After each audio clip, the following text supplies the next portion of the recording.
Muling binubuhay ang sigla ng paglalakbay at turismo sa pagbabalik ng World Travel Expo Cebu Edition. Sa pagdiriwang nito ng ika-10 taon, inaasahang magtitipon ang mga pangunahing kinatawan ng tourism industry upang maghandog ng mga bagong destinasyon, eksklusibong travel deals at mas maraming oportunidad para sa mga biyahero.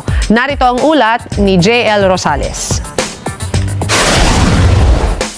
Muling nagsama-sama ang mga negosyante, hotel owners, airline managers, resort and beaches advertisers, tourism officials, mga vloggers at media practitioners sa press launching ng ika-10 taon ng World Travel Expo dito sa lalawigan ng Cebu. Ginanap ang nasabing pagtitipon sa Golden Prince Hotel and Suites dito sa Cebu City para muling ikampanya sa mga Cebuanos ang nakatakdang 3-day travel event na gaganapin sa Ayala Center, Cebu sa August 14 to 16, 2026. Dahil sa ang nasabing event ay nasa kanyang ika-10 taon na, pinamagatan nitong Extraordinary Journeys, Exceptional Memories. Sa pagbubukas ng pagtitipon, isa-isang ipinakilala ni Ms. Miles Caballero, Managing Director ng AdAsia Events Group, na siyang punong abala ng pagtitipon ang mga makikilahok sa 3-day expo. Gaya ng inaasahan, kasama sa pagtitipon ang mga kinatawan ng mga hotels,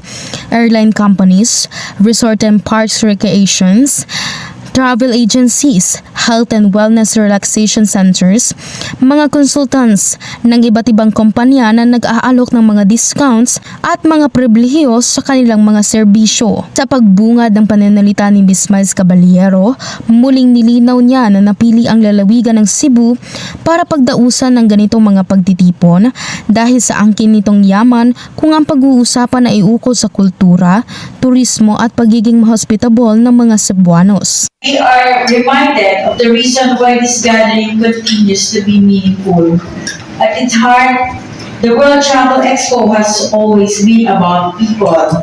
It is about the destination that inspire us, the communities that welcome travelers, and the individuals who work behind every experience that makes our journey memorable. Sinuportahan naman ito ng Department of Tourism Central Visayas Region sa mga pahayag ni Mr. Marlon Barrientos, ang Senior Tourism Officer ng rehiyon.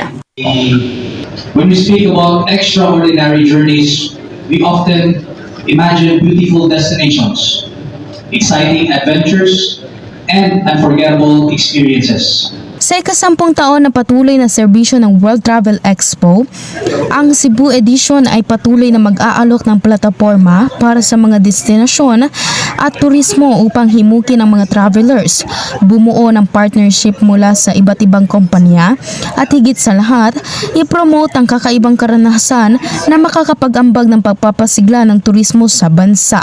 Kaya mga kababayang Cebuanos, punta na kayo sa August 14 hanggang 16 sa Ayala Center, Cebu mula alas 10 ng umaga hanggang alas 10 ng gabi dito sa lungsod ng Cebu. Experience the extraordinary journey and exceptional memories World Travel Expo 2026. Mula dito sa Cebu City, ako si JL Rosales para sa Mata ng Agila. Matatag, matapang, matapat.